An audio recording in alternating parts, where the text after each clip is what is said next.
मारुतीला चिरंजीव का म्हणतात तर प्रभू रामचंद्र लंकेहून अयोध्येला युद्ध जिंकून परत आल्यानंतर सर्वांसमोर ज्यांनी प्रभू रामचंद्रांना युद्धामध्ये मदत केली त्यांना बक्षीस देत होते। त्यावेळी सीतामातेने आपला आवडता मोत्यांचा हार हनुमंताला बक्षीस म्हणून दिला, पण तो हार त्याने उंच पर्वतावर नेऊन त्यातील मणी आपल्या दातांनी फोडून बघू लागला।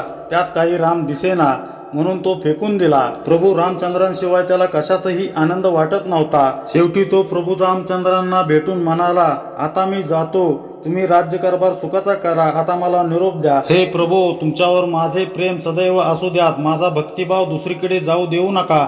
जोपर्यंत संपूर्ण विश्वात रामकथेचे गुणगान होईल तोपर्यंत माझे प्राण ह्या शरीरात राहू द्या। प्रभू रामांनी मारुतीला दृढ आलिंगन देऊन अगदी असेच होईल असा वर दिला। त्यामुळे आजही रामकथा तसेच मारुतीचे स्मरण अखंड चालू आहे, म्हणून मारुतीला मरण नसून चिरंजीव म्हणतात।